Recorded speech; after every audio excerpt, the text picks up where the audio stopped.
Thank you, Auntie Gladys. Okay, we'll just start with a little prayer. In the name of the Father, and the Son, and the Holy Spirit, one God. Amen. May you be with us tonight, Lord, and enlighten our minds and the eyes of our hearts through the intercessions of Saint Mary and the Holy Family and all your saints and angels. And hear us as we pray. Our Father, who art in heaven, hallowed be thy name. Thy kingdom come. Thy will be done on earth as it is in heaven. Give us this day our daily bread. Forgive us our trespasses, as we forgive those who trespass against us. And lead us not into temptation, but deliver us from evil. Through Jesus Christ our Lord. For thine is the kingdom, the power, and the glory forever and ever. Amen. Okay, so the topic, the theme I've chosen today is money. So there's a number of passages in the wisdom of Jesus, son of Sirach, that talks about the role of money in our lives and how to use money. And how not to use money and stuff like that. So that's what we're going to be doing today. So I'm going to start by actually reading with you a little bit that's not from the wisdom of Jesus, son of Sirach, but it's a very famous passage. I think you all know this passage from 1 Timothy chapter 6. Now, godliness with contentment is great gain, for we brought nothing into this world, and it is certain we can carry nothing out. And having food and clothing, with these we shall be content. But those who desire to be rich fall into temptation and a snare, and into many foolish and harmful lusts, which drown men in destruction and perdition. For the love of money is a root of all kinds of evil, for which some have strayed from the faith in their greediness and pierced themselves through with many sorrows. But you, O man of God, flee these things and pursue righteousness, godliness, faith, love, patience, gentleness. So rather than me talking the whole night, as is going to be the risk and is every time, I'm going to pose these 4 questions to you, and I'd love for you guys to tell me what you think, and we'll do that for a few minutes, and then I'm going to start talking again. So the questions are these: what role should money play in our lives? What's its place in our lives? Is money evil? I mean, when we read passages like this, it's easy to get the impression that you should just try and not have money at all. Is it wrong to make money? What is money for? So I've posed the questions. This is your turn now. Who has some answers? I kind of view it as like a commodity, which if you have too much of a commodity, it's not going to be a good thing. So if you have a balance of it and you use your commodity appropriately, it's not necessarily an evil thing, but anything used inappropriately can turn into evil. Okay, so you're putting the model of money is kind of neutral. It's neither good or bad, but the use that you make of it is what makes it good or bad. Would that summarize it? And you've got to kind of have a balance in your life about, how much you pursue it, how much you desire it, stuff like that. I guess the balance is more in how you use it, not so much the pursuit of it. So what do you mean by the balance in how you use it? So if it's for selfish reasons, or if it's not to use the cliche example of people wanting to use it for charity, but if it's always for self-gain, or it's always about me rather than I'm providing for other things, or I'm just getting more money because I am actually good at my job. Yeah. Okay, cool. Mark, did I see a wavy hand? No, I was just going to ask a clarifying question, but all good. To clarify the questions? No, a clarifying question. but Bishoy kind of elaborated a little bit more, and he answered my question. Okay, oh, good stuff. Okay, so anyone else want to have a go? A tool, maybe like a tool to get you to live by and use it to help others and help yourself live. Okay, but no more than a tool, is that what you're saying? That's a whole completely different discussion, but it could be other things, but the way I can answer this question honestly, it'd be, yeah, to use it as a tool to live by and help others with it, whether it's you building a life or you helping others with the money that you get given. Because at the end of the day, I wouldn't say isn't God expecting us, but aren't we due to pay our shore? Or are you telling me maybe our shore is paid by your time? Or is it only meant to be with money? I don't know, but I'm assuming if it is, then that's what maybe God wanted us to work and live for, so we can obviously share what we get given with others. I don't know. Okay, so is it kind of like 90% of my money is mine and 10% is God's?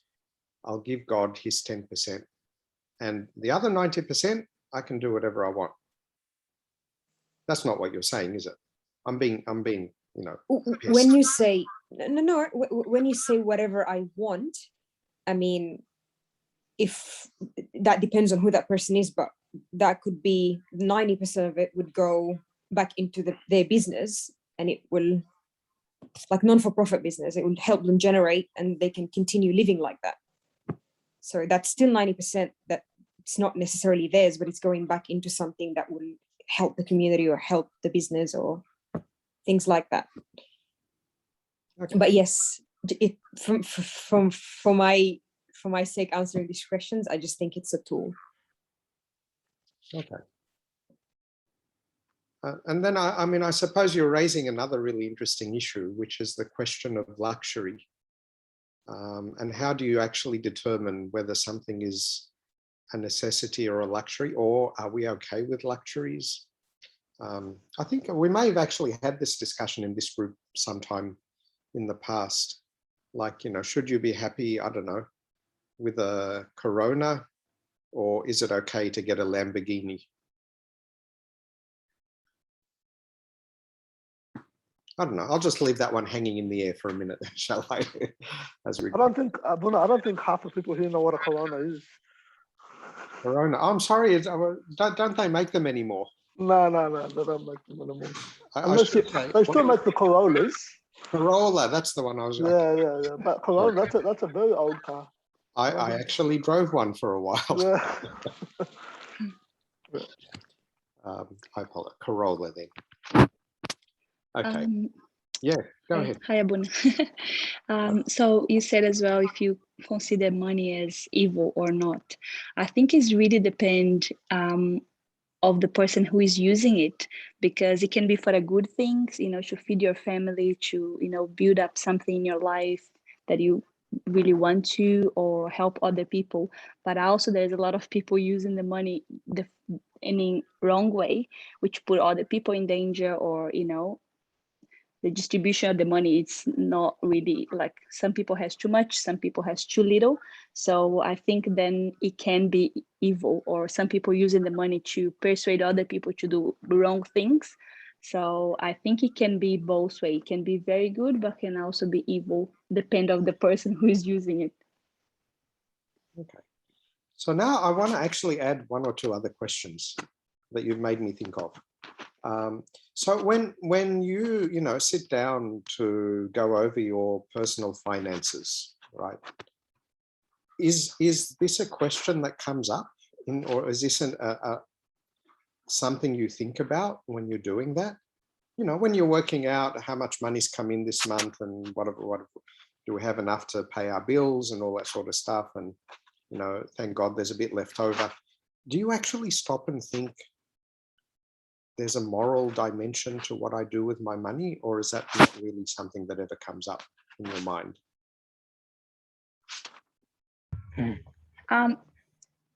Sorry. I have an example of one. Sorry. Yeah, sorry, Abuna. I do always look at the story of Joseph when the Pharaoh made him the second in charge of Egypt, and he was so good at planning, and I think it's nothing wrong with being a good planner and care with how you spend your money, and as an example of Joseph. So because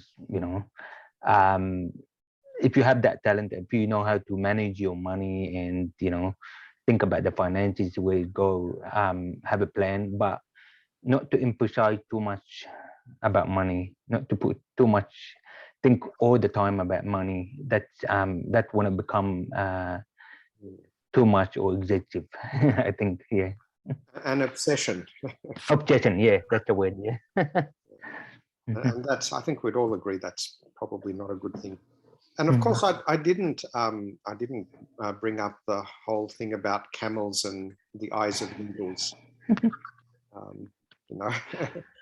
It's easier for It's easier for a rich man to enter.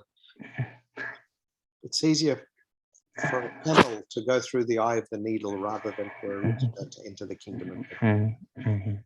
So what does all of that mean? Okay, well, shall we turn to the wisdom of Jesus, son of Sirach, and see if he can help us shed any light on these kinds of questions?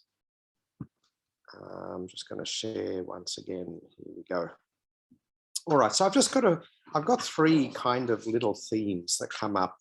And there are lots more, as you can see under the heading there. There's like lots of passages that talk about this stuff. We're only going to just take a few little bits and think about them. And there's sort of three themes. And the first one is, if you have money and then you see someone in need, you should help them. And that sounds obvious, right?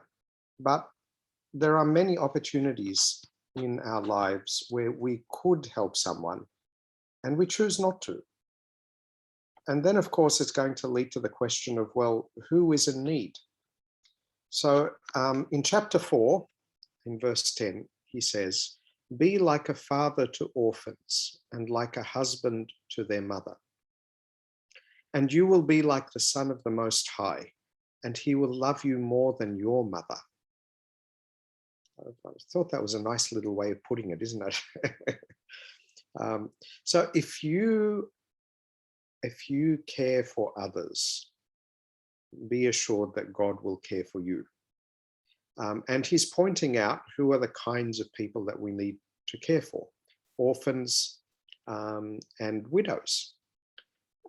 And the widows and the orphans, of course, played an important role in lots of bits in the Bible, and also in the early church. In fact, for periods of time, there was a kind of a group of people, a rank of people in the church called the widows.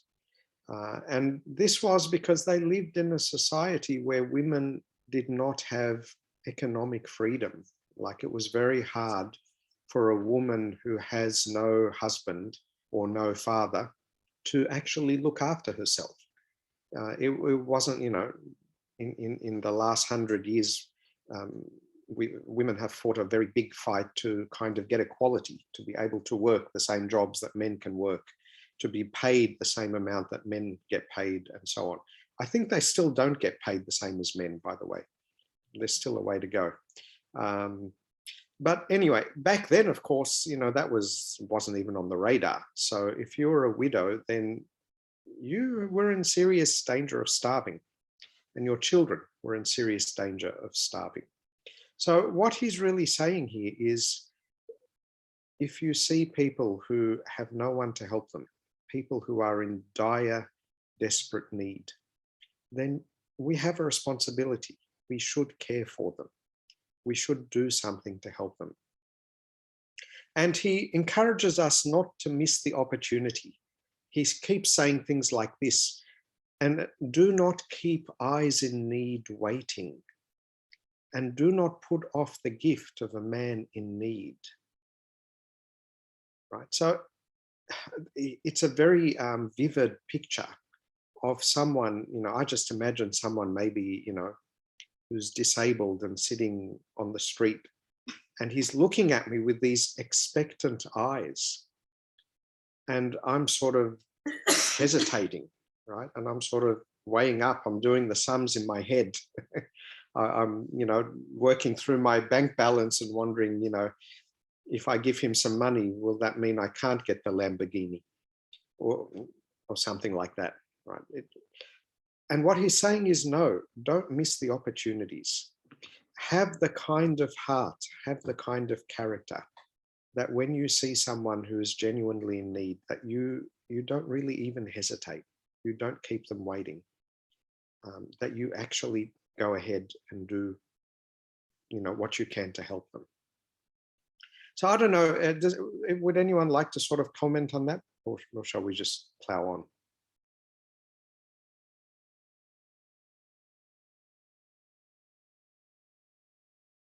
Okay, I counted to 5, no one said anything, so I'll keep going. Someone said something, go ahead.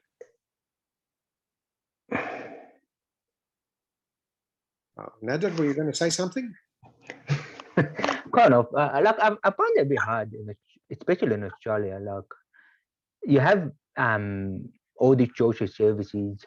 You've got it provides support, and it's hard to find kind of this society where there is a lot of orphan or poor. I mean, the government help, a lot of organizations that help. Maybe you can donate money, yeah, but sometimes you cannot actually go and be involved. Sometimes, I don't know, yeah, that's what I think. Yeah, look, you make a good point, which is compared to the rest of the world, even Yeah. like the poor in Australia, in many ways, they're not, they're better off than a lot of, the rest of the world. That is true. Yeah, it's not like Egypt. There's so many. You can go on a trip, or you can go on a missionary. In the villages, but it's hard to see this kind of work you can do here in Australia. Like, there's not many opportunities to go and. Oh well, one day we'll talk a bit more about some possible opportunities. But just continuing on with what you're saying, Ned, it's interesting what he then goes on and says. Okay?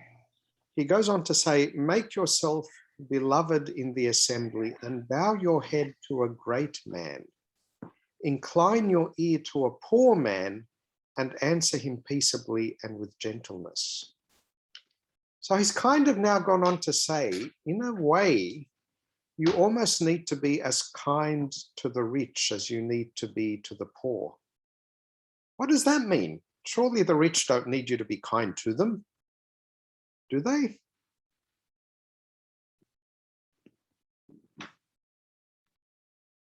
Or could there be other ways in which they need your charity?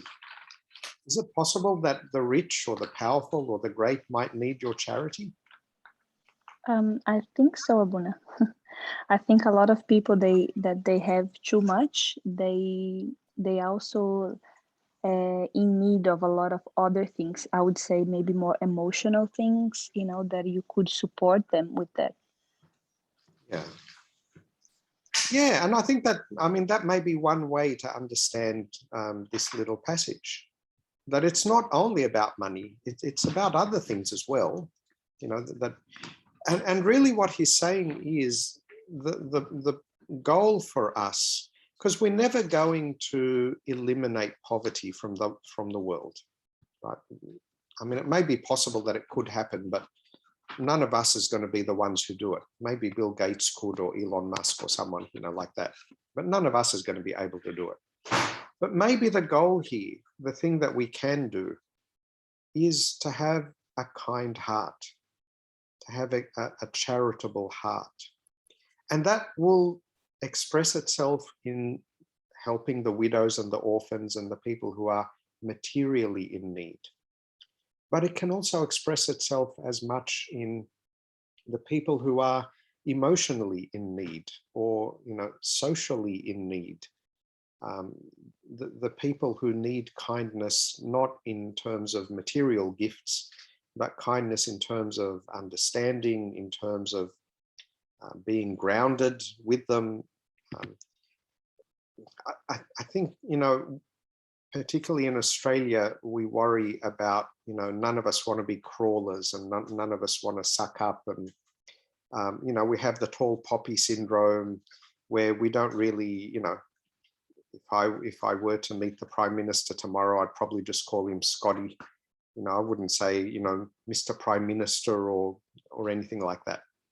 But sometimes it's important to remember that that actually opens up the door for us to treat everybody with kindness. That means, when we are kind to someone above us, it need not be because I want something from them or because they're, in a highest part of society, class of society.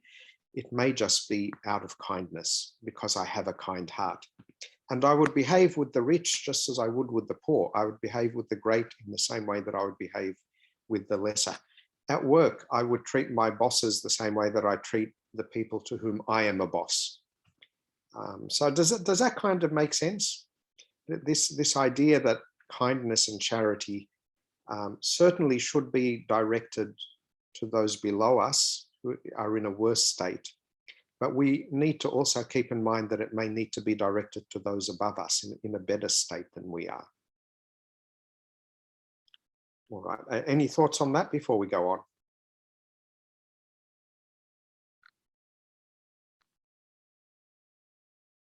All righty, so when I'm sharing the screen, I can see that there are some chat things, but I'm not seeing them. Oh, okay, so Mother Teresa also says, give them the gift of your time. Yes, that's very true. And she has this thing also about like prayer circles, or she when she visits rich countries, she gets people who are in pain in the rich countries to pray for the poor people in poor countries, to offer their suffering as a sacrifice to God on behalf of those who are poor and sort of have no choice in their poverty. Okay, and Sirach also wants to remind us that there is a kind of justice in the world to some extent, certainly over the long term. He wants to remind us, just in case this is what will motivate us, that if you give, you will receive. So he says things like this: water will quench a blazing fire, and almsgiving will atone for sins.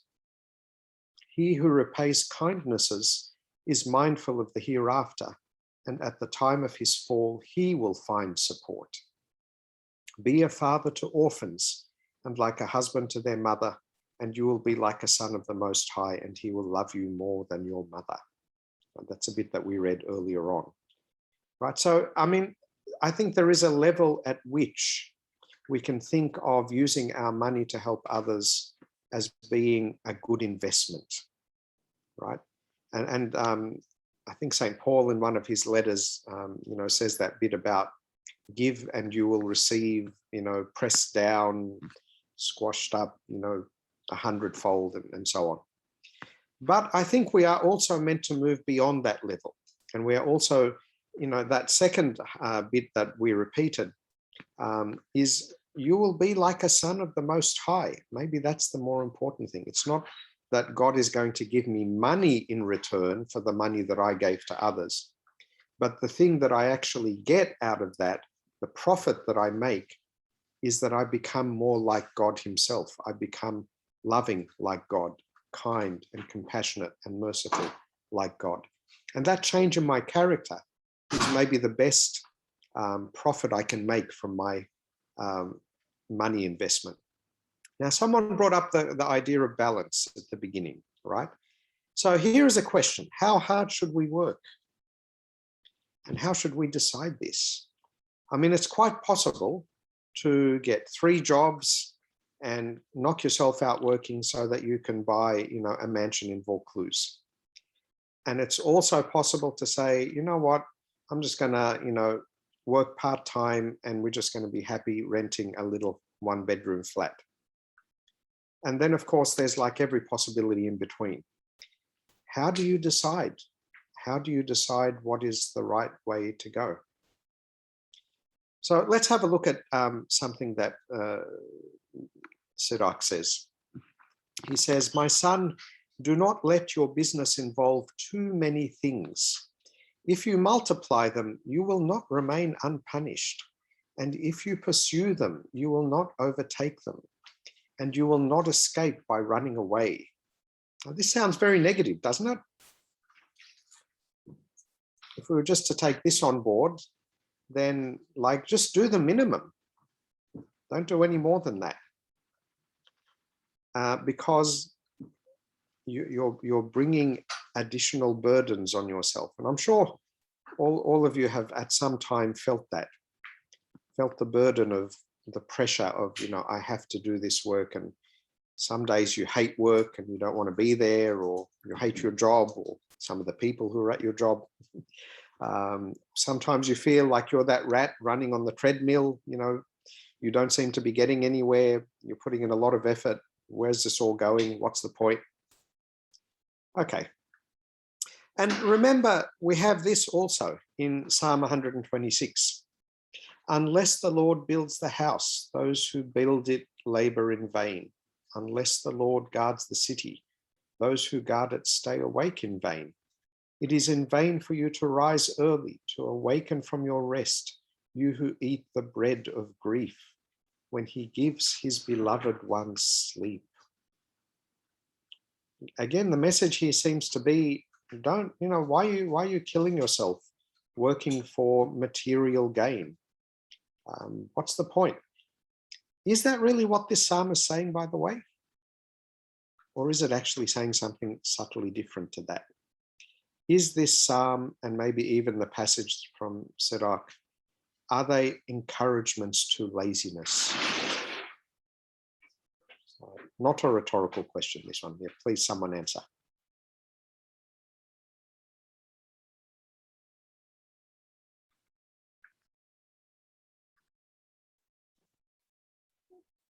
So, Bishoy and Gabby, I saw you shake your heads there.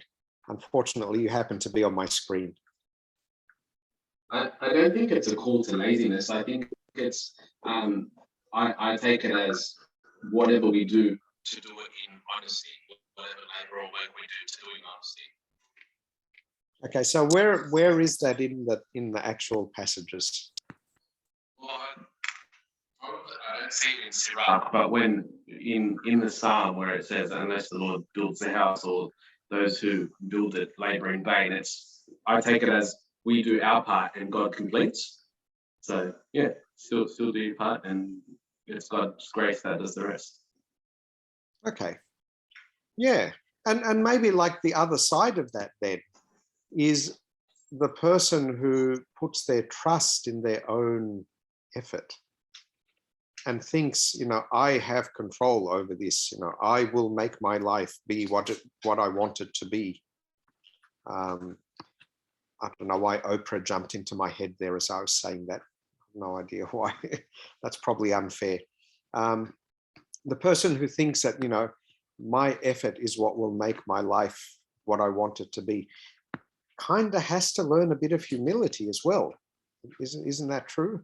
That we kind of have to realize that really the good that we have is a gift from God. And by all means, we have to do our part, as Bishoy is saying, right? Yes, we have to be honest. But by itself, that's not going to make for a good life necessarily.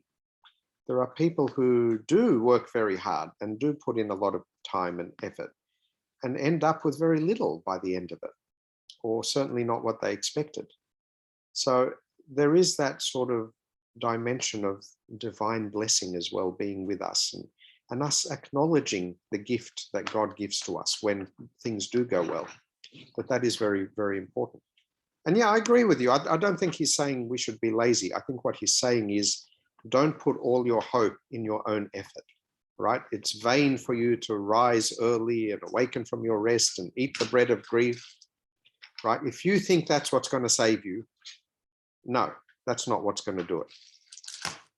God gives his beloved ones sleep. In other words, God sees the honesty in their heart and he looks after them, and they can rest. They can be at peace. They don't have to live in anxiety all the time and under stress and pressure all the time. And I think that's really important, right? This idea of balance in life is really important. It would be sad if, we got to the age of 80 and looked back and saw that 60 of those years that we spent on this world were spent in, with high blood pressure, with not being able to sleep at night, with constantly living in fear, constantly feeling that I'm under the wheel and oh, I have to do this and I have to do that. That would be sad. That would be a sad way to live your life. And I have to say, I don't know if any of you guys have ever been to America or lived in America or anything, but I have one or two relatives and who live in America, and just sort of talking to them. I'm so glad I live in Australia. I hope that's not, that's not going to upset anyone, but just the pressure of their life. It made me have knots in my stomach just talking to them about how you are constantly in fear of losing your job.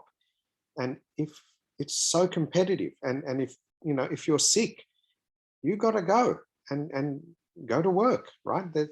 Because if you don't, employers there apparently don't have as many controls over how, whether they can sack you or not. If they choose to sack you, they'll just sack you. So if they have someone who, comes in even when they're sick and someone who doesn't, they'll just get rid of the one who doesn't, because for them, that's better. And of course, if you're not working, there's no Medicare. So if you get sick and you don't have an income and you don't have health insurance, then sorry, there's every chance that you're not going to be able to afford the treatment and so on. It made me feel, what a horrible way to live your life, constantly under that pressure. When God wants us to be at peace, he wants us to be happy in our life. So it's important, I think, for us, thank God we live in a country where we don't have those kinds of pressures on us. But I feel it's important that we don't then create a lifestyle where I'm the one who's kind of bringing these pressures on myself in whatever way that might be. Okay, does hard work make a difference? So Sirach goes on and says, there is a man who works and works and keeps on working, but is in much more poverty. There is another who is sluggish and in need of help, and he lacks strength and abounds in poverty. So both of them are poor, right? There are people who knock themselves out and kill themselves working and they end up poor. And there are people who are just really lazy and do nothing and they end up poor as well. So he goes on, but the eyes of the Lord look upon him for his good and restores his well-being from his humble state. He raises up his head, and many are amazed at this. We often talk about how the world isn't fair because sometimes, bad people do bad things and they get rich because of it. But there's another side to that coin as well. Sometimes there are people who, don't do very much at all and they end up still having a nice, comfortable life. So is the market fair? Is the world of money fair? I think what Sirach is saying, and I don't know if you guys would agree with him or not, is that it's not always fair. It's not, you will always, get what you put into it. Do you guys agree with that, or do you think he's wrong about that? Buna, could it, when he mentions poverty the first time, is he necessarily talking about financial poverty? Or could it be that he's saying the person that keeps on working and working can be in a different type of poverty, like spiritually, whereas the sluggish or the person who, doesn't focus on their financial status as much and isn't as hard working and diligent in that area, but, is very close to God. That Mm. he may be in financial poverty, but he may have like riches of another kind. Look, I think that might be a possible interpretation of it. That's quite true. But yeah, but I mean, yes, you're right. I mean, in the end, verse 12 is kind of painting the picture of a kind of a faulty human being who survives because of the mercy and the kindness of God. And yeah, I think that could be put into contrast with verse 11, where he's talking about the human being who is not faulty in that way, right? He's not sluggish. So he seems to be the one who should do the best. But maybe even because of that, yeah, his poverty lies in thinking that he is rich. It's a bit like that one of those letters in Revelation, right? You think you are rich, but really you are poor. And maybe, yeah, I think that's kind of what you're saying, isn't it? That's his poverty. It's more of a poverty of character or spiritual poverty or something like that. So that is possible, yeah. And I mean, we can also ask the question of, even if we just take it at face value, yeah, is it the money that's really going to make your life happy in the end? Or is the money just a tool? So does this mean that we should be lazy? And we've kind of already touched on this. But the third and the last theme that I want to sort of talk about today is this distinction that, again, someone made a little bit earlier, that having wealth is one thing, but trusting in your wealth is another, right? So the use you make of it, the role that it plays in your life, is really what's going to make the money good or evil in your life. And one of the ways for money to be an evil in your life is for it to become the goal of your life, or the foundation of your life, the security that's in your life. You know, we were talking about how God in his kindness gives us peace. Okay, there is a way to live your life in which money is the source of my peace. If I have money, I'm at peace. I feel secure. If I don't have money, then I'm anxious and I don't have peace, right? So in a sense, that's kind of saying that I'm trusting in my money. That's the horse I'm backing. So again, just a gospel, a passage from the Gospel of St. Luke. And yeah, so this is the parable of the man who, you know, built silos and enlarged his holdings and his business and his farms and so on. And then I will say to my soul, soul, you have many goods laid up for many years. Take your ease, eat, drink, and be merry. But God said to him, fool, this night your soul will be required of you. Then whose will these things be which you have provided? So is he who lays up treasure for himself and is not rich toward God. Then he said to his disciples, therefore I say to you, do not worry about your life, what you will eat, nor about the body, what you will put on. Life is more than food, and the body is more than clothing. Okay, so, and Sirach then goes on to say something very similar. He says, there is a man who grows rich because of his attention and restraint, and this is the portion of his reward. When he says, I have found rest, and now I will partake of my good things, yet he does not know how much time will pass until he will die and leave them behind to others. So this is a bit of a downer, isn't it? It's like, you know, you're going to die. You can't take it with you. So, you know, what's the point? So is there a point? I don't know. Anyone want to comment on this? Abuna, I'm just, I don't know if I'm annoyed about something, but when Luke says, therefore, I say to you, do not worry about your life, what you'll eat, nor about your body, what you'll put on it. Life is more than just food. And to me, but you can't be careless. Like, you can't just say, okay, fine, I won't worry about my body. I'll just wear whatever I want to wear to church on Sunday. I won't worry about my body. I'll just eat whatever I want to eat, wherever I can eat, bad, good, Siam or not Siam, eat whatever I want. Like, I understand, maybe I'm looking at this slightly or like vaguely, but I'm not saying worry, but the way he's using it here, maybe I misunderstood it. How can you not worry? Like, you have to look after your body. That means you need to always worry about what you eat, what you drink, what you wear. Like, I don't know, maybe can you explain what he means by do not worry practically? Like, I just want to get that to make sense when I read it. Yeah. So I think the way that you've interpreted it there, I think that's got to be wrong. And I'll give you some reasons why.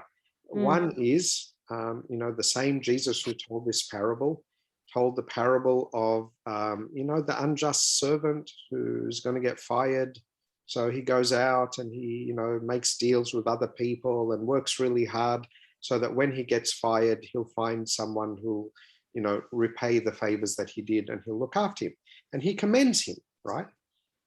He's also the one who told the parable about the talents, the 5 talents and the 2 talents, and the parable of the talents. So we whatever this verse means, if we put it together with those other parables that he told, it couldn't possibly mean the way that you interpreted it there, that we should just be negligent, and not do anything, right? And that's that whole danger of, the danger of lifting a verse out of context and trying to interpret it just on its own. That's the kind of mistake we end up falling into. But I'll give you one other reason why I think that couldn't be the right way to understand it. And that is, we have to think of when it comes in the narrative, in the flow of ideas here, right? Jesus has just told us about a man who was obsessive, right? He was obsessed with riches. And then he says, do not worry about your life, what you will eat and your body and so on. That second part is the response or the treatment of the disease in the first part. So what he's not telling us to be completely negligent, he's telling us chill, right? This guy was doing, he was excessive in his energy and interest in money.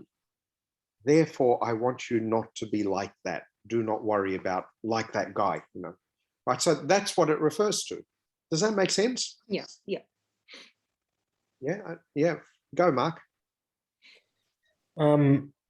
Abuna, can I propose a alternative interpretation, and then you can correct me if I'm wrong, because I often hear this brought up in debate amongst other people as well, and I kind of feel like that verse that's mentioned there in the gospel, don't worry about your life, what you will eat or drink or whatever, and this whole idea of not saving for tomorrow.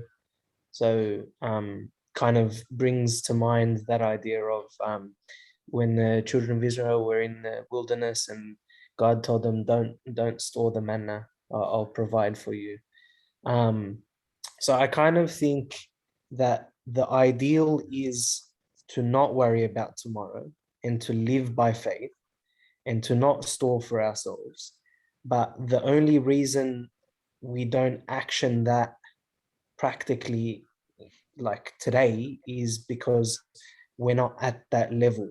So I have to take the middle road. I have to kind of temper my expectations and save only 10%,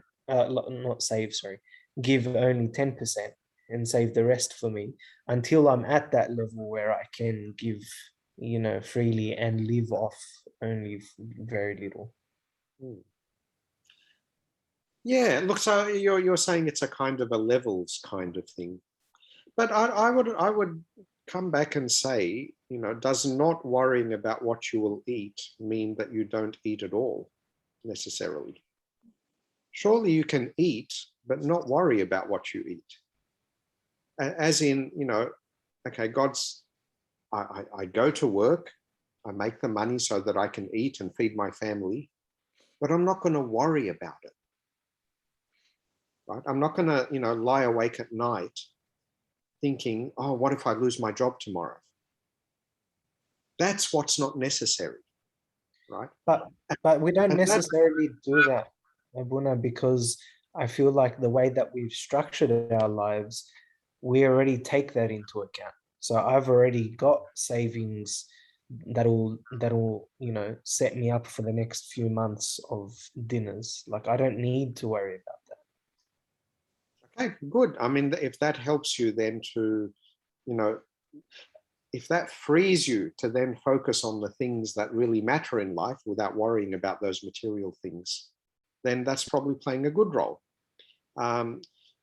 The problem is going to come, though, if, God forbid, for some reason, those savings have to be spent on something or all of us, I think, go through times in our life where we have plenty, but we also go through times in our lives when we don't, when we're just scraping by. And I think maybe that's when we discover where our trust really lies. And I agree with you. It's actually really hard to do. It's very hard to genuinely, it's easier to trust in God when you have plenty. But when you don't have plenty, I don't know, maybe it's the other way around. Maybe when you have nothing, that's when you have no choice. And then you have to trust in God, and you can't trust in money because you have no money. But I think the goal is to be the kind of person where whether I have or whether I don't have, it really doesn't matter. Going back to that Philippians passage that we read with the, I've learned to be content in whatever state I am. I think that's the goal. And I want to say, I agree with you that, we all maybe have a long way to go to do that perfectly. But I also don't want to say that it's kind of just for those who've reached a high spiritual level. I feel that's just part of knowing Christ at all. Like if you know him at all, how can you not know that he loves you and he takes care of you? It's like you don't know him at all then if you don't think that that's the case.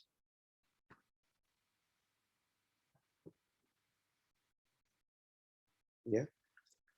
All right. Do I take the silence as nobody wants to say anything more? There's a message Abuna on the... Oh, thank you. On the chat. Could it be that it is about thanking God each end of day for he has provided what we need for that day? Yeah, absolutely. I mean, that's certainly part of it. The sense of gratitude, I think, is also a really important part of not trusting in riches, because it means you've looked past the material wealth to the giver, to the one who blesses. It means that you care more about the one who gave you the gift rather than the gift itself. And I think that that's what, Jesus is saying. Life is more than food and the body is more than clothing. These are things that, we have to deal with, but they're not meant to be the destination of the journey. They're just meant to be the wheels that help us to move along in the journey so that we can get to the real destination, which, is that life with God. And gratitude is certainly a big part of that, absolutely. Okay, let's just finish up. I think we're getting close to the end of the bits I have here. Okay, so the old saying, you can't take it with you. So why do we work so hard? So Sirach suggests a couple of ways we can answer these sorts of questions. Wealth gives only the illusion of security, and it can collapse at any moment. But the true wealth lies in the big picture of your life and in the human relationships. So I think this is I've got a couple more there. Okay, we're almost there. He says, do not say, what do I need? And what good things will be mine in the future? Do not say, I am independent. From now on, what will harm me? In the day of good things, there is forgetfulness of bad things. And in the day of bad things, there is no remembrance of the good things. For it is easy in the judgment of the Lord to reward a man on the day of his death according to his ways. The ill treatment of an hour makes one forget luxury. At the end of a man's life, there shall be a revelation of his works. Consider no man happy before his death, and a man will be known in his children. It sounds like a lot of riddles, doesn't it? But this is the style of writing, right? This is the wisdom literature. It's not meant to spoon feed you facts. It's meant to make you think. It's meant to make you ask, what does he mean? What? It's meant to say things that shock you and say, oh, that doesn't make sense. What could he possibly be saying here? So what is he actually saying here? The first part, he begins by saying kind of what we were saying before. If you have a lot, don't put your trust in that. Don't let your happiness and your peace rest on the fact that I've got money in the bank, because that may not last, right? So in 24, in 23, in the day of good things, there is forgetfulness of bad things, right? In those days of plenty, it's very easy to forget that I could lose that. I could find myself struggling again. And in the day of bad things, like when you're struggling, then you kind of forget that there were good times and you despair and you lose hope and you feel miserable. So he's kind of asking us to take a long view of life. He's asking us to not just trust in what I have today and not just, fear that nothing will ever get better and despair. He's saying to us, remember that in life, there will always be ups and downs.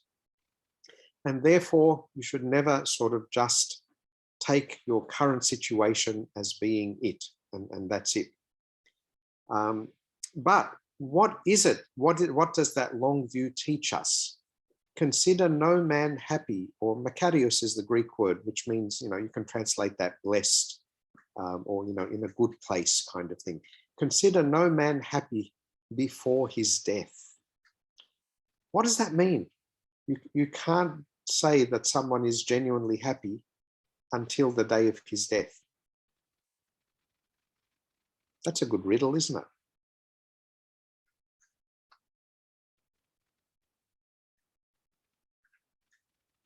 No one wants to have a go at that one? A little bit depressing. It sounds depressing, doesn't it? But it's not. I don't think it actually is. I think on its own, it's a little bit, maybe. Yeah. Okay, remember what he's saying earlier, right? You need to take the long view. You need to remember that the bad days are not going to last forever, but also the good days are not going to last forever. So I think what he's saying here is, if you see someone who's rich, right? And you think, oh, lucky guy, I wish I could be like him. No, don't wish you could be like him. You don't know what happened in his past. You don't know what's coming in his future. He might look happy today, but when you get to the end of his life, and this is where the before his death part comes in, right? What he's saying is, don't judge someone's life to be a good life before you've seen the whole story, before you've seen the whole thing play out. Right? You can only really decide whether, that moment of happiness that you envied, you can only decide whether that was worth envying when you've seen the whole of that person's life spread out. And then in the context of all of that moment, then, it may actually turn out, no, I would never want to be that person and have that moment of happiness, because actually that would mean I would have to have the rest of that life, and that would be horrible. That would be something I would hate. So I think that's also sort of saying to us also that if you think that, like the guy in the parable, oh, great, I can, I've worked hard and now I can sit back and relax and, I am now in control of my life. And what he's trying to do is shake us out of that complacency. No, You don't know what the future holds. And by the same token, if I feel, oh, my life is horrible and miserable, everything's going wrong and I'm struggling and nothing is working, this life isn't worth living. He's saying to us again, no, you can't make that judgment now. You don't know what's coming in the future. You have no idea what's going to happen after that and what the whole of the life is going to look like. And then I think he takes an even longer view. It's not just now about the whole of your own life, but maybe God will bless you and you will leave behind children, and what will their lives look like, and then their children and their children's children and so on, because you are going to have an effect on generations of people who come after you. And all of that has to be taken into account when you're deciding whether a life is a good life or a bad life. And there may be people who, struggled a lot in their life, but they left a beautiful legacy to their children in some way. And that made it worth it. That made their own sacrifices worth it because they gave this beautiful gift to their children. So he's really warning us not to use superficial and temporary things like my current bank account balance as the measure of whether my life is a good life or a bad life. There's much more to life, right? Remember what Jesus said, life is more than food and the body is more than clothing. Okay? There's much more to life than that. Okay, so, and the last bit that we'll read is this bit from chapter 14. Wealth is not fitting for a small-minded man, and to what end is wealth for an envious man? If a man does evil to himself, for whom shall he do good? And he will not rejoice in his wealth. I just thought I'd throw that bit in there because sometimes we do get envious of other people who seem to have it all. And I think this is a really good reminder that it's not going to do you any good to be incredibly rich and a horrible person. In the end, that wealth is not going to make it any easier to live with yourself. It's not going to make your conscience, any easier. And it's not going to make your relationships any better, because if you're a horrible person, it's very hard to have good relationships with other people and so on. So maybe the thing that matters much more than the money is, to not be a small-minded man and an envious man and someone who's constantly harming themselves. The money's not going to do you any good. So to summarize, wealth is not the solution. There is more to life. And it's important to try and find the right balance in your life between material needs and non-material goals, the things that, in a sense, really, really matter. And also just that thing that we started with, don't be slow to help another in need. If God puts someone in front of you and you can help them, please do help them. So that's it for me. And I don't know if you guys would like to start some conversations, or are you tired? Yeah, Julie, go for it. It's her less better off Robert here, but I thought. Sorry, is that? I'm confused. Is that Robert? Yeah, that's Robert. Yeah. Okay, sorry. I just had a small, question here. So there's a lot of passages that talk about the fact that, wealth is not going to be, you're going to leave it behind, essentially. So essentially, what's the point? But my question is there a nobility behind leaving wealth for your generations to come to make their lives easier? Not so much for your life, but more so for future generations. Is there a nobility in that? I'd love to hear your opinions on that. I'd love to hear yours first, Robert, and then anyone else who'd like to chime in. I think potentially there may be a space for that. especially if you're not doing it for yourself, in the sense that maybe you're not indulging in the riches that you could, and maybe partaking of all the potential benefits that you can, but you have maybe a higher goal in mind, for your children and obviously for maybe generations after that. So I don't know. I think there's potentially a play there for nobility. Sure. Any other opinions? Yes, Abun.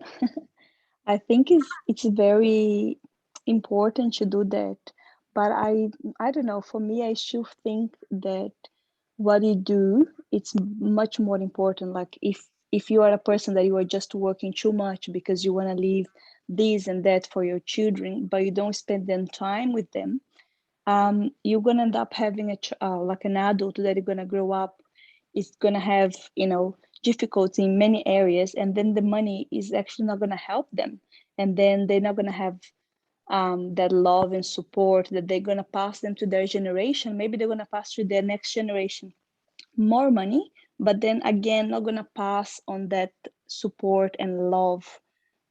So I don't know, I'm kind of divided. Like I believe we all wanted the best for our children, and you want to leave something for them, and I think it's very important for like any areas like education or any everything, but also important to have again a balance in between what you leave for them and also what you teach them, so they don't be as adults that are just gonna be like don't know what to do with all the money or whatever you left for them. Yeah. And any other thoughts? I was just thinking, I would sort of think of it, if I was in that situation and thinking that way, that maybe there's an element of selfishness for providing for my own only, rather than sharing it more broadly. And I think Gabby had an interesting point that she's going to kill me for saying that she had. But you don't want to share? I don't remember. I think at Gabby's point as well was, it's maybe having that there is like a nest egg, like a level of security, even though you're saying it's for something else, but knowing you can have it and it's there might be a cop out for some people. Yeah, like it's an excuse that we might use, that it's going to be for my children and my children's children, but really I enjoy being rich and having a lot of nice things. Not that I am, just to clarify that. This is all hypothetical, of course. Any other thoughts?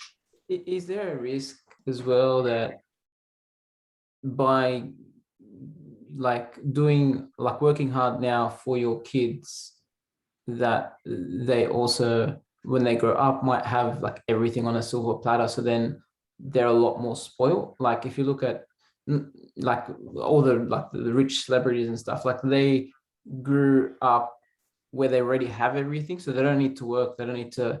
So is there a risk where we can be setting our kids up for something like that? Or I don't know. Yeah, that's such a good point. What do you guys think about that? With the exception of working hard and not spending time with their kids, because I think that's incredibly wrong. But it's so beautiful for one day when they look at you and they say, I do also want to work hard because I see how hard you and dad work, because God's your boss. You're going to report to God at the end of the day. Do you know what I mean? It's a beautiful thing to be able to teach your kids to work hard and not be lazy and not take such good, wouldn't say pride in your job or your work, but just to come home and say, yeah, I've done a long, hard day at work and I feel good about it. Do you know what I mean? I'm not necessarily saying work hard and not see your kids and then spoil them. No, of course not. But I think it's a nice quality for the kids to see that you are working hard and you're working hard for the right reasons, whether it is helping others or whether it is building a nice, beautiful future for your family. and glorifying God, obviously, in the process of doing it all.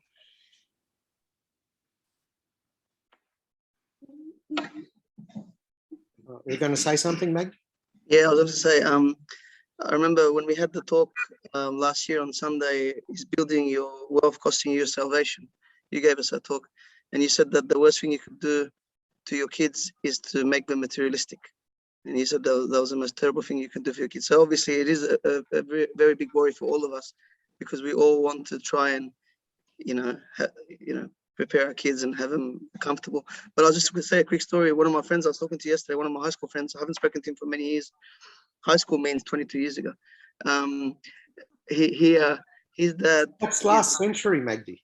Yeah, 1996, graduated 1996. Anyway, his Last dad. millennium. Huh? Last millennium. Yeah. His dad with two of his brothers are very big builders. Okay.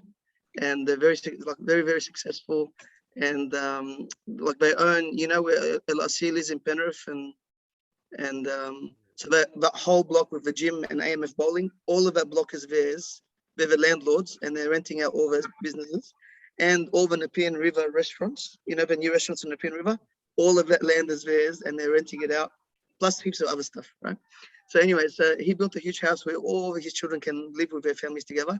But when he wanted them to move on and become more independent, because he could see that they're depending on him too much, he bought them land and built them a house each. So they didn't have to buy the land, they didn't have to buy the house. They already have all these commercial properties that it's probably, so they're set. So his cousin, who is like one of the business owners, his dad's a business owner, he's just driving Uber because he's bored. Like, he did a degree, never studied it. All he does is just drives Uber because he's bored. He doesn't have a mortgage. He's set for life. And so in a way, I think, like, of course, it's a good position to be in, possibly. But if you're going to compare that to someone who's working hard and trying to, make a living, honest living, and I don't know, it's probably for his kids, it's probably not the best example. So yeah, it can hurt them. So wealth can hurt if it's used in the wrong way, I feel.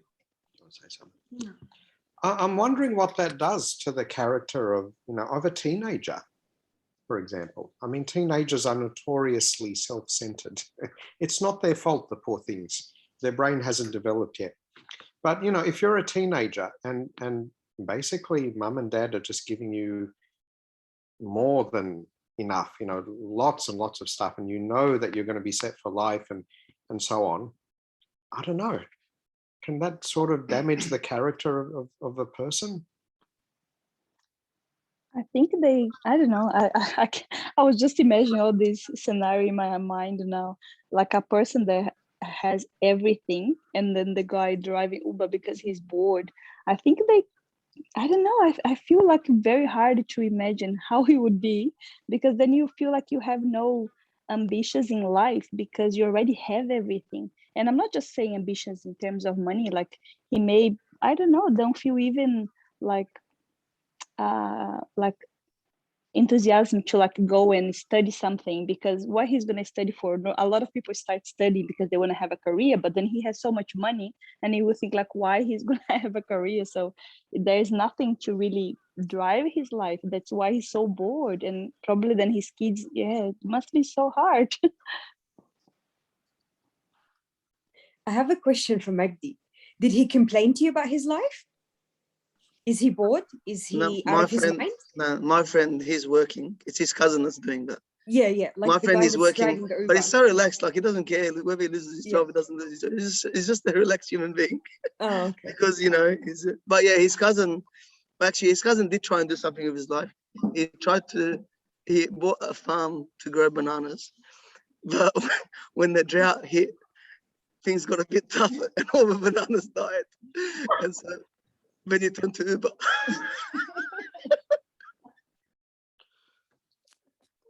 That's enough to drive you bananas. He made like a banana and split, if you know what I'm saying. You're on a slippery slope. Can I just say something? I'll just, I think maybe we do want to give our kids the best that we can afford, but I think it's also good to have limits.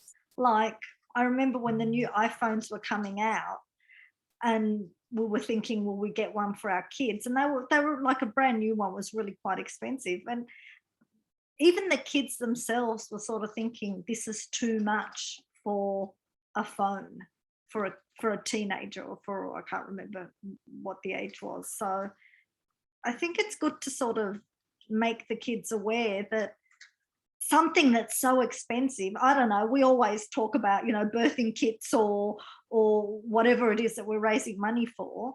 Yeah, like Yaman's phone, he's showing us his phone now. Yeah, man, can you lift up the phone a bit? I didn't get the last 4 digits. It's okay for you, you're earning money, but maybe not for the kids. Yeah, just draw their attention that, you know, maybe a regular phone will be fine because people are dying or people are starving or something or other. I don't know. Yeah, no, someone was saying earlier about, you know, I think it was Marina was saying about gratitude and the importance of gratitude. And I wonder, you know, if we only ever really learn to be grateful for things when we don't have them sometimes, or at least we know that we might not have them. And if you have something and like it's guaranteed and you know you will always have it, is it harder to be grateful for it? I'm not sure.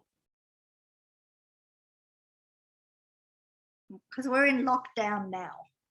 We miss everything, Yes, all I mean, the little things. I want 5 extra kilometers. That would be very, very, very, very good. I think we see that in kids a lot, in that, like, kids that are given everything that they want and everything that they ask for. Sometimes when you get them a genuine present that's from your heart or whatever, they'll be like, what's this? I don't want this. Whereas, you know, kids that might not have as much, no matter what you give them, even if it's a sock ball or whatever, they're happy with it because they don't have much. Can I tell you what's coming up? The Samaritan's Purse are the ones who do the shoe boxes. And I thought maybe we could get together and do them, but I have no idea what lockdown is going to look like. But I think it's a really good thing to do with your kids. They're pushing it back, that you don't have to do it in October, but it's the first 2 weeks of November. And while Abuna was doing his talk, I was shopping online at Big W and I bought lots of little t-shirts and lots of little shorts. Oh, we love Woolies. So yeah, that's coming up, and I think they've got really nice videos to you can show your kids how poor other kids are in the world, like they've never received a present, and they can online shop with you to buy something for someone else. So you can spoil your kids and give them whatever, but also make them aware there's a responsibility. If you have money, we are responsible for these people as well. We have all of these gifts. We have to try and share. That's it. All righty. So any other thoughts? Abuna, I'm just going to throw us a bit of a twist. So, so you know how, like, everyone's talking about, you know, you got to work hard and you have to, you're doing it for your kids and blah, blah, blah. And I remember, I think it was, I don't know if it was the same talk, Magzi, but I remember Abuna Boutros once given the Holy Family a talk back when we could get together. I can't remember what happened, and he said something along the lines of, don't worry about your kids, they will take care of themselves, right? About providing, we'll do everything for them, blah, blah, blah, right? And I think, you know, I look at some of my other Aussie colleagues who, you know, as soon as you turn 18, you got to get out of the house, find your own, you know, rent your own property, forget about support from mum and dad, that's it. we've supported you. The cutoff was at 18. See you later. We don't have that. I think a lot of it is cultural. I think it's okay to let them go. I think it's, you know what I mean? Do you know what I'm saying? Like, I think we have this cultural thing of we have to support our kids and we'll do everything for our kids. And, you know, I work 12-hour shifts so I can take my kids to, you know, give them everything that I never had. But that's you actually thinking materialistically again. You know what I mean? So I think, anyway, it's just a little bit of a, what's the word? Spanner in the works. Is that how you say it? Can't remember. Anyway, yeah.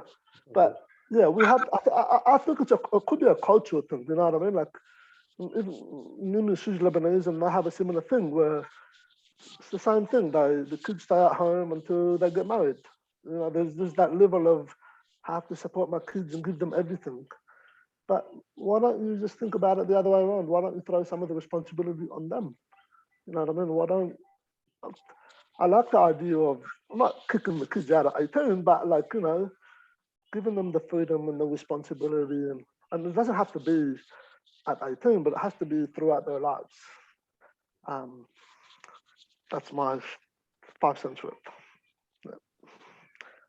And a nice haircut, Maggie, by the way. I don't know if you guys talked about it before. I jumped in late.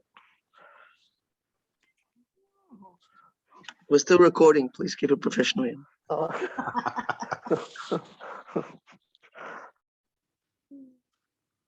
Yeah, look, I certainly get where you're coming from, Yaman.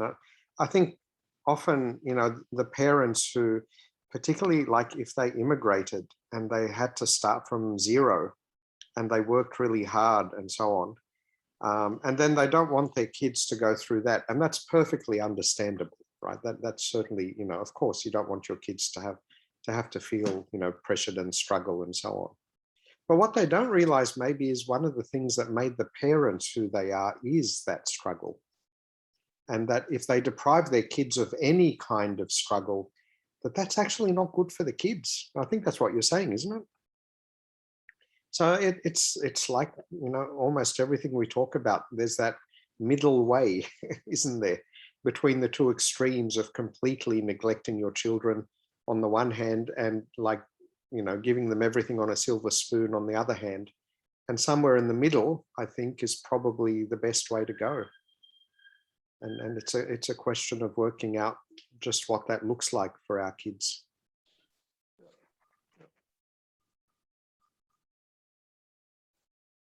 Okay. All righty. So thank you for that. Thank you for the. Michael's talking. Oh, sorry, someone's saying something. Michael and Marina. What are you saying? No, just Oh, Michael and Marina are talking. Michael, are you on mute? You're saying something. Dahlia, that wasn't me. That was Dahlia. She pointed out and she said, Michael and Marina are talking. It's like, I don't know if she was getting you in trouble. I can't hear you. So I have a question. I was checking that question with Marina to see if it's a good question first.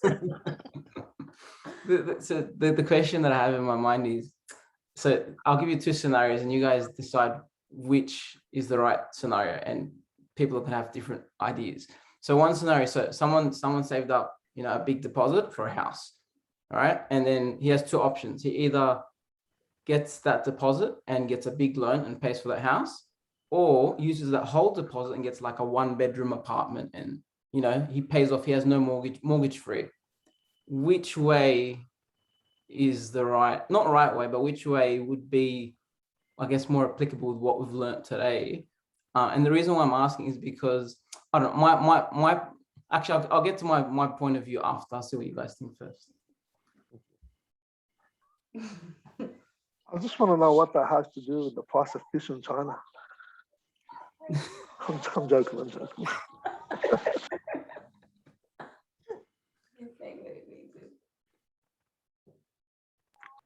That person that you're talking about, does he have a family of 5 or 6 kids, or is it just him and his wife?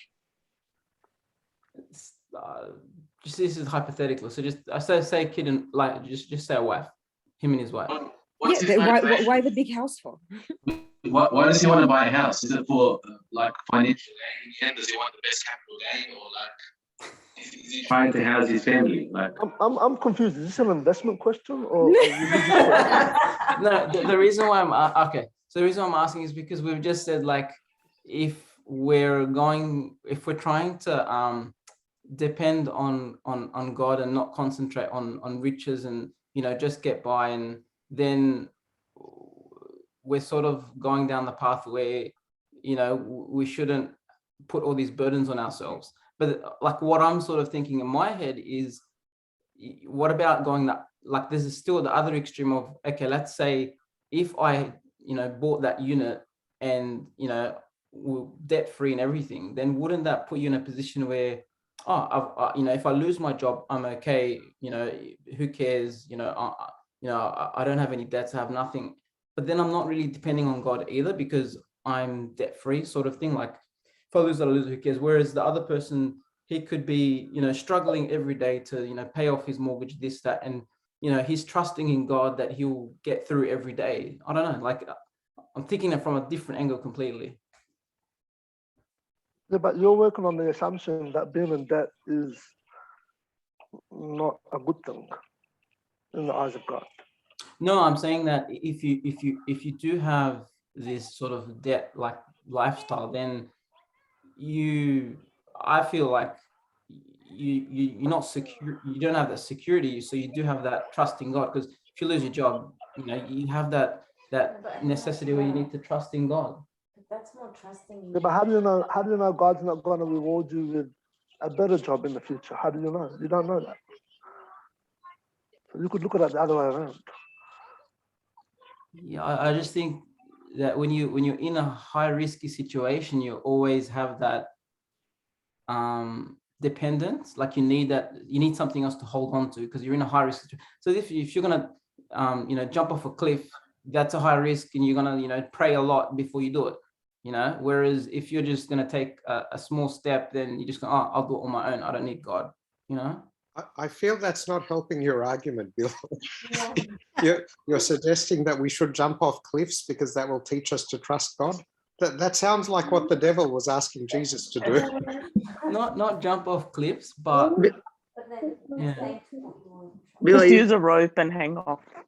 Bill, are you trying to say, like, for example, if you can afford $100,000 car, do you buy the $100,000 car, or do you or you just stay satisfied with less than a $50,000 car and not spend what you can fully afford? Is that the question you're sort of trying to say? Like, do you go to the maximum of what you can afford? No, if God's giving you the ability to buy a $100,000 car, does that mean you must buy the $100,000 car or close to it? Or do you sort of limit yourself and say, well, I don't really need the $100,000 car, I'll be okay with a $40,000 car? No, I'm not really concentrating on the luxury sort of thing. Like, I'm not saying, I think taking the risk. I'm saying, I'm saying, like, I feel like if sometimes we take, similar to the whole spoiling our children, if we take a comfortable approach, wouldn't that cause us to say, oh, I don't need God because I'm comfortable, like I don't have any sort of so you put yourself under extreme financial put yourself. No, I don't say you put yourself, and I don't say you go out of your way to live a luxurious life. You don't go. I'm just saying, I think the other extreme of where if everything is fine and dandy, then you're not going to hold on to God, because it's during these when we are put in a situation where we're struggling, that's when we really see God and we hold on to God and we need God. So I feel like, I don't know, like, to buy the bigger house and the more expensive car so that you struggle and that you can get closer to God. So you're saying the opposite of what a Buddha just told I think hold on to it. Very clever, though. I like No, I'm saying that it could have an opportunity for you to hold on to God. Not that luxury in itself, but because you're in a situation, it doesn't have to be luxury. It could be the 1-bedroom apartment that you can't even afford.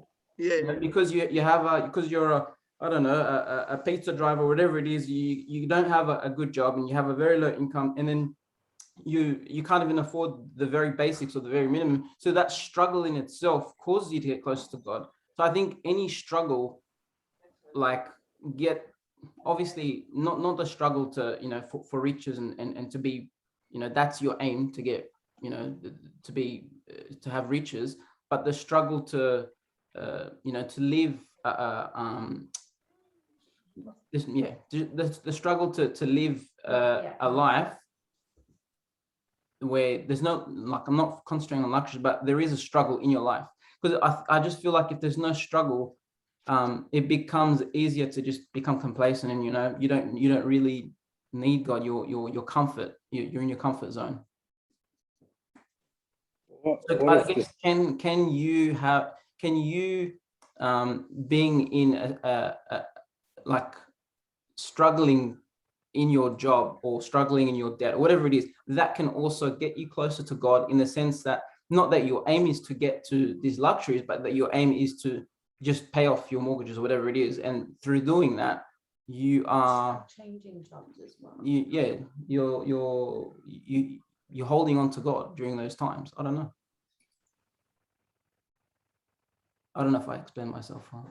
I guess it's like changing jobs. Like, I think what he's saying, like, if you move from, or even within the job, if you move from one position to the next, I guess any change in our life will make us, there's risks to it, and that risk makes us not stable. So then it puts us that we're in a fragile situation. So we look more, or we search more for God's hand to take part of it.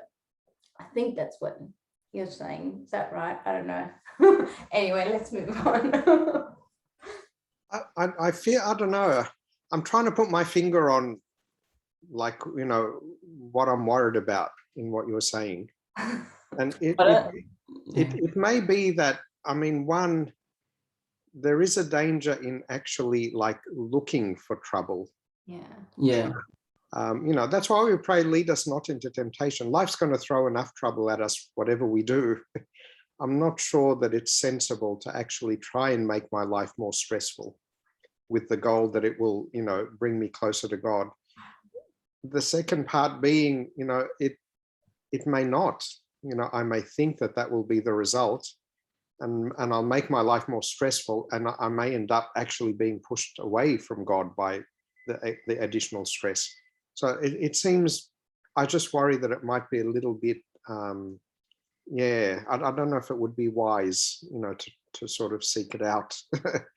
Abuna, imagine having a conversation with God, but I needed your help. I never asked you to do that. So I can just imagine this conversation in my head. You did that. Like, I didn't ask you to go take a mortgage, but just like, it could go either way, to be honest. But I agree with you 100%. We put ourselves in these scenarios. But I remember listening to a sermon the other day, and they're like, we're almost expecting God to help us through the struggles we put ourselves in. Why don't we just, like, it's easier, he said, to obviously pray when we're struggling than pray when we're happy. But the whole point is to be grateful regardless. That's the relationship that he wants you to have. But I just laughed the whole time Marina and Bill were talking about this. I'm like, it's not God, it's us. Like, but he will still help us anyway. So either way, I think it doesn't matter. But I just wanted to share that. But I think by the same token, there's a lot of things in our lives, whatever, it doesn't have to be the job, it doesn't have to be the property that we buy or whatever. There's going to be always an element of risk that you take to move forward. And if I'm not mistaken, what you're saying is that if, for example, there's a risk of me leaving the job that I'm in at the moment. I'm going for another job. It's going to be more money, etc., better career, but I'm going to miss out on a lot of other things, a lot of time with the family, whatever. Do I just not take the job and leave it up to the hands of God? Or is that what you're saying, Michael? Or no, this is a completely different thing? I really need to know what your question is. I'm dying to know what your question is. That's what I want to know. But we can discuss it next week. Think about it and get back to us next week. There's another comment on the Malaysia Bonamans. Yeah, and I might have to finish with this one because my battery's about to die. Where does self-development come into our lives with what we've spoken about today? Yeah. So I think, I mean, that's one of those things, you know, where Jesus says life is more than the body and so on. You know, I'm into the cliches today. You know, that cliche where they say you should work to live, not live to work. I don't know if you've come across that one. Yeah, I think that's kind of, yeah, the material things are not the goal. The self-development is actually the goal. That becoming a better person, that changing of the character, that becoming more the image and likeness of God, reflecting his goodness and his kindness and his wisdom and so on. That's really the goal of our life. That's why we're here. And sure, you know, maybe, you know, having enough money to be secure and be able to have time to be able to work on that, on developing yourself, that would be the role that it would play. So in a sense, yeah, I think you're kind of hitting on the most important thing here. It's that growth as a person, becoming closer to the creator, is kind of the goal. I don't know if that's what you meant, Marina, or you had something else in mind.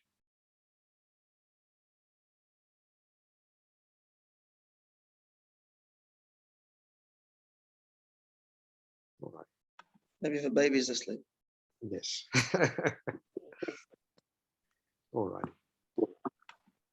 Okay. Well, my computer's doing funny things and showing me red batteries and things like that. So I'm afraid I'm going to have to bid you good night. Abuna, sorry. Yeah. I think because Mina and I were talking about it, and he's more talking about what's the point of then trying to build a bigger house, or like, why don't we just live off the absolute bare minimum of what we need? What's the point of us getting up every morning and going to work and doing all of that stuff? I think is what, like, that's, I think what Mina's trying to ask, and I didn't know how to word it. Yeah, and look, I'm actually going to say, I think there's a good argument for that. You know, they're talking about a 4-day working week in New Zealand now. And I think they've already done it in some Scandinavian countries. The 5-day working week is only like 100 years old. Everybody used to work a 6-day working week. Would you like to go back to a 6-day working week? Right? Surely we feel that that's a better balance, isn't it? Because work isn't the goal. Like, you know, it's not the work. I mean, you're lucky if you have a job that you enjoy and you feel you're fulfilled and you're achieving something and all that kind of stuff. That's a blessing. But then it's actually, the fulfillment isn't coming from I'm making a lot of money and I'm, you know, building my portfolio or whatever it is. The fulfillment's actually coming because I'm doing my job well and I'm helping people, or, you know, whatever it might be. But yeah, there has to be, honestly, I would see the argument for, yeah, if you can work like 3 days a week and spend the other 4 days doing, you know, those things that really matter to you, the things that really, really count. Unless you have a job where the things that really count to you are actually your job, you know, and then you're very lucky. See, we never hear that. Sorry? Like, we never hear that, what you said. We've never heard that. Oh, I'm sure you have. We've never been no, we've never been told to do that. That's a bona. It is. Please don't take me too seriously. I'm not saying what you're saying is wrong, but I'm just saying, like, it would have been nice to have heard that. No, I think we have to allow for differences, and I think, you know, different families value different things. So, and I think in all of this discussion, even what Bill was saying, surely it's just the middle ground. You can just, you know, buy the house that you can afford, but there's no wisdom in overstretching your loan or working too hard and losing your family. So, and I'm sure every family has a different kind of lifestyle. Abuna's really big on simple living. So I have a lot of clothes and I love my shoes. So there's, you know, we're different. So I'm sure you guys are different too. But yeah, I'd work a 3-day week too if I could. Don't take me too seriously. Next thing we know, Magdi's quit his job working 3 days a week because Abuna said so. I've already said that to Mary while I was on mute. I As told a- them we're going to live by what. That's thanks, everyone. Thank you. And As then a- I have to take extra shifts now. Mary's going to be working 8 days a week. Magdi's at home. I'll swap the homeschooling Yeah. any day.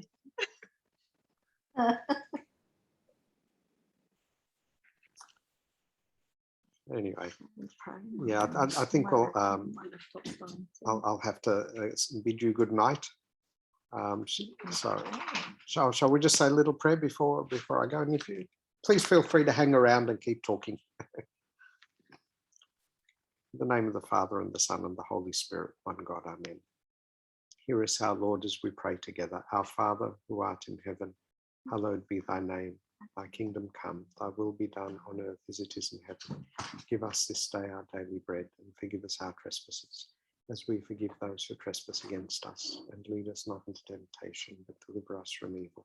Through Jesus Christ our Lord. For thine is the kingdom, the power, and the glory, forever and ever. All right. Have a good night, everyone. Thank you very much, everyone. Thank you, Abuna. Have a good Bye.